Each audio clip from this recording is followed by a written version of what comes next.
कर्मचारियों को अब ये आस। नमस्कार, मैं पल्लवी शर्मा और आप देख रहे हैं दिव्य हिमाचल टीवी। मैं आपके सामने हाजिर हूं हिमाचल आज का मुद्दा लेकर। हिमाचल प्रदेश के कर्मचारी अरसे से अपनी कई दिक्कतें दूर होने की उम्मीद लिए सरकार की तरफ टकटकी लगाए हुए हैं। रोज उम्मीद होती है कि आज तो खुशखबरी मिलेगी, पर दिन गुजरने के साथ ही इंतजार फिर बढ़ जाता है।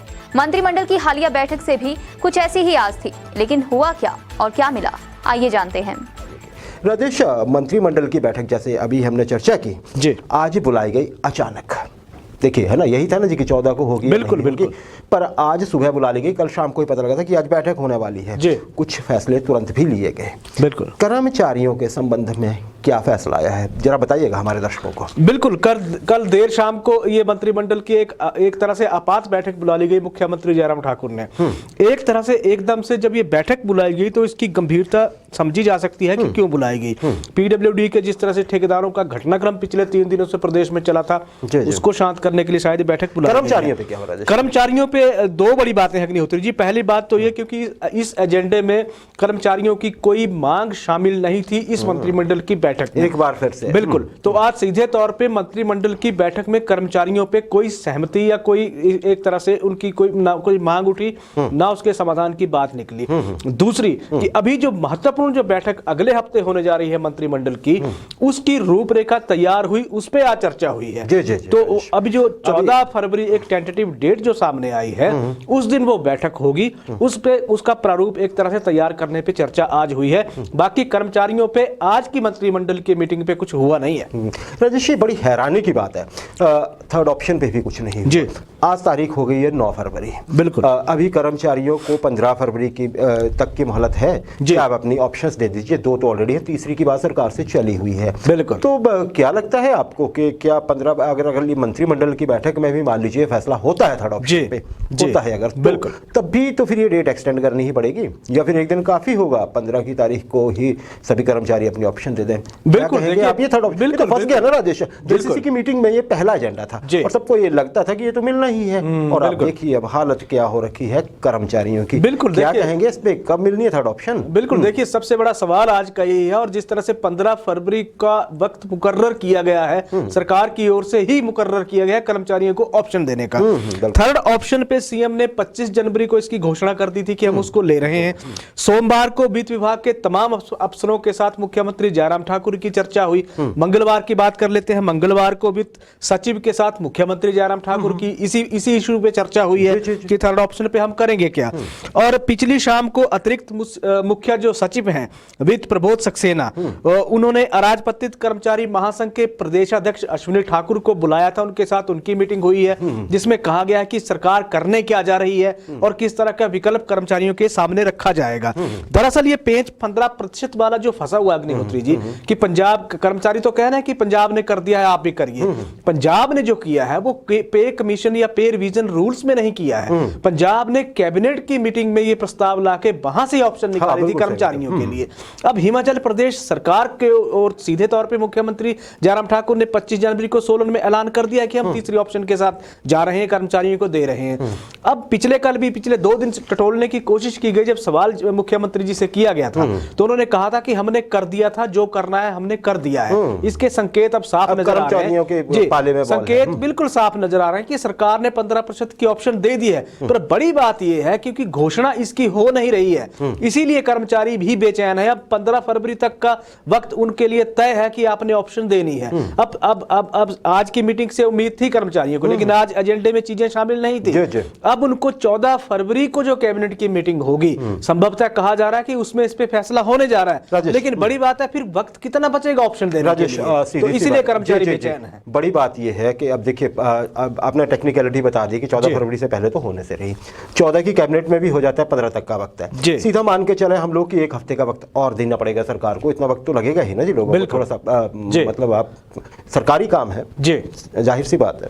अच्छा राजेश, अगर ऐसा होता है जी, तो फिर क्या ये मान के चलें कि मार्च महीने में जो फरवरी की तनख्वाह मिलेगी जी, वो पुरानी ही तनख्वाह हिसाब से मिलेगी? मतलब नए पे कमीशन के हिसाब से तनख्वाह आपको फरवरी की भी नहीं मिल पाएगी कर्मचारियों को? नहीं, देखिए इसमें 2 चीजें हैं अग्निहोत्री जी। पहली चीज तो ये है कि सरकार सरकार ने जो 15 फरवरी का कर्मचारियों को ऑप्शन देने के लिए वक्त रखा है, अगर उसकी आप देखिए डेट भी सरकती है आगे, तो 20 तारीख तक की भी अगर ऑप्शन जाती है तो आगे फरवरी के 7 या 8 दिन बचते हैं जब सैलरी बनने की मतलब तिथि नजदीक आती है। एक चीज तो वो है कि वक्त मिल जाएगा एक तरह से, फरवरी का आप मान के चलिए कि अभी महीना खुला है सरकार के पास भी, कर्मचारियों के पास भी।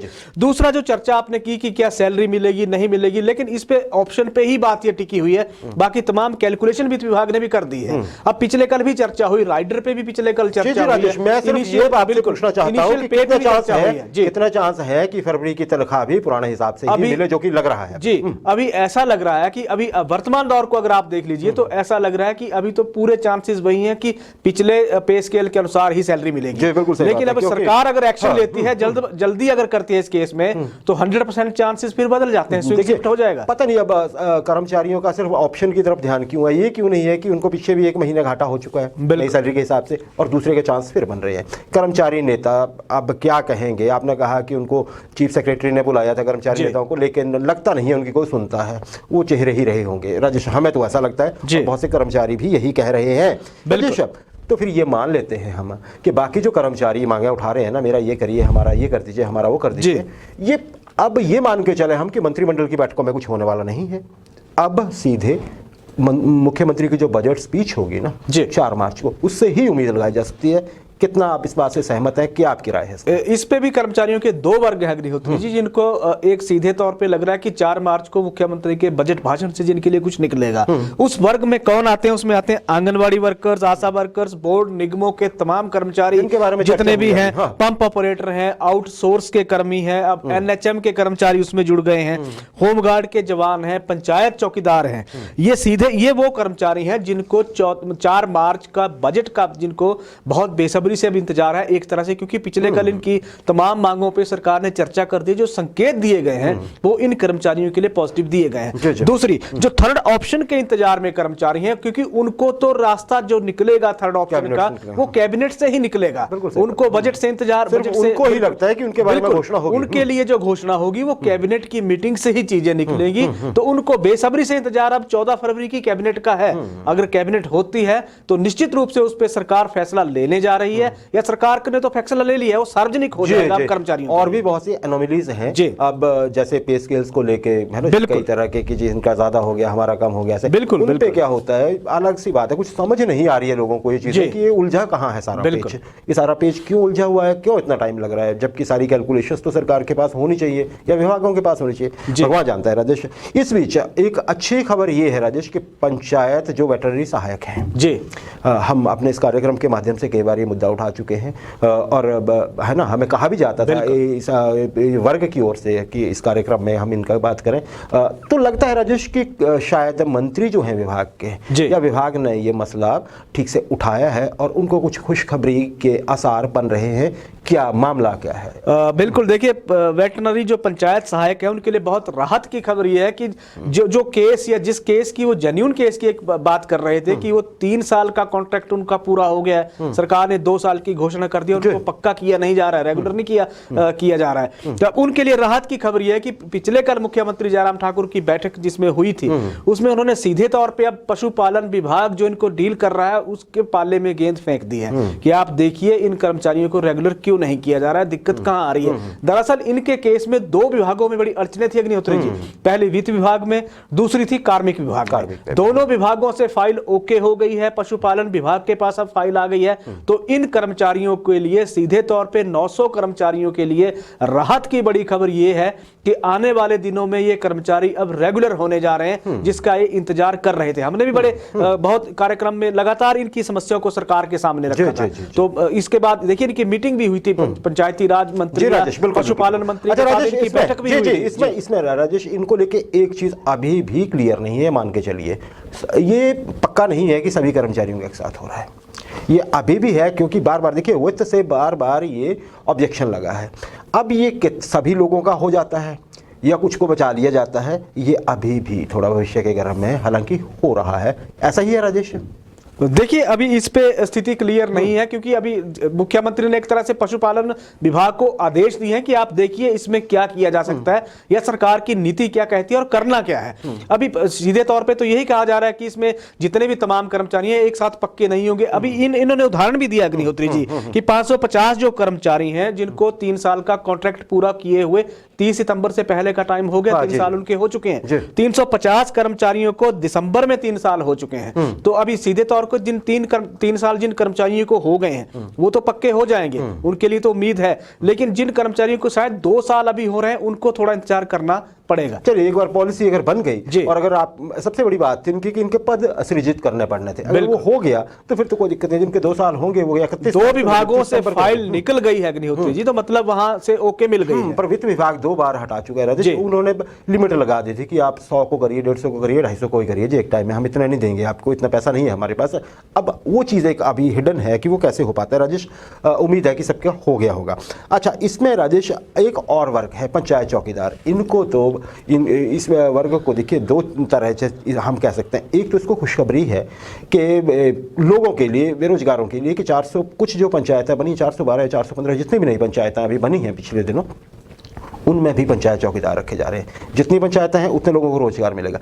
लेकिन राजेश चौकीदारों के साथ दिक्कत वही है, 5600 रुपये मिलता है। 5300 रुपया देती है सरकार, 300 रुपये देती है पंचायत। बिल्कुल, काम बहुत होता है। ये लोग तो बहुत लंबे समय से बोल रहे हैं जी हमें दिहाड़ीदार बना दीजिए महाराज, है ना जी। विभाग फिर से एक बार वीरेंद्र कंवर साहब के पास है ये भी।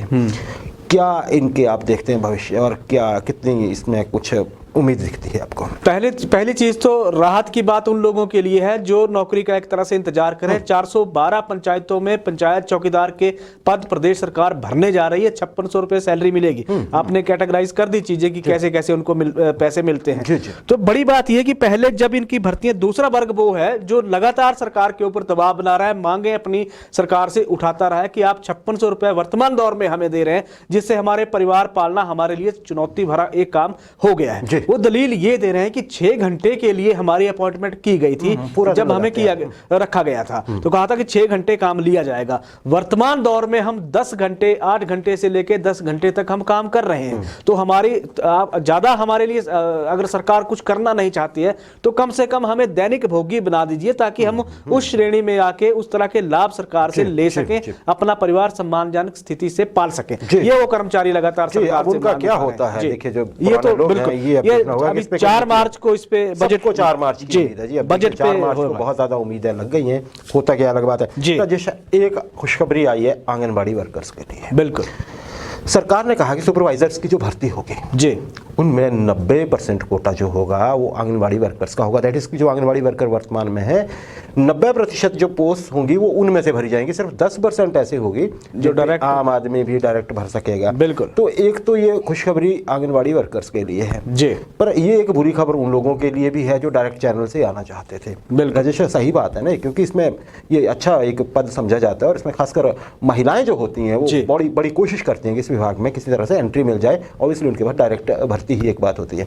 राजेश, कैसे देखते हैं आप इसे? बिल्कुल सही है। देखिए, आंगनबाड़ी कार्यकर्ता जो हैं, इनकी 2 चीजों को लेकर चाहे वो C2 के माध्यम से प्रदर्शन भी इन्होंने किया था, जिसमें 2 बड़ी अहम मांगे इन्होंने रखी थी। पहली थी कि मजदूर संघ ने कल बात पहली थी जिसमें इन्होंने सुपरवाइजर के कोटा बढ़ाने की मांग की थी। सरकार ने वो चीज मान ली है। 80% से बढ़ा के सरकार ने 10% बढ़ा के 90% कोटा इन कर्मचारियों के लिए करने का प्रावधान कर लिया था। दूसरी इनकी मांग थी, सबसे बड़ी जो मांग थी, वो मिनिमम सैलरी ये 18,000 रुपए बाकियों की तर्ज पे मांग रहे हैं। तो ये उनकी सारे वर्कर्स। अब उस पे क्या फैसला होता है, सरकार किस दिशा में काम करते हैं, क्योंकि अगर मुख्यमंत्री जयराम ठाकुर की दलील को हम देखते हैं तो उन्होंने कहा है कि हमने 4 साल में आंगनवाड़ी कार्यकर्ताओं के लिए 2,850 रुपए सैलरी हम इनकी बढ़ा चुके हैं, इनका मानदेय बढ़ा चुके हैं।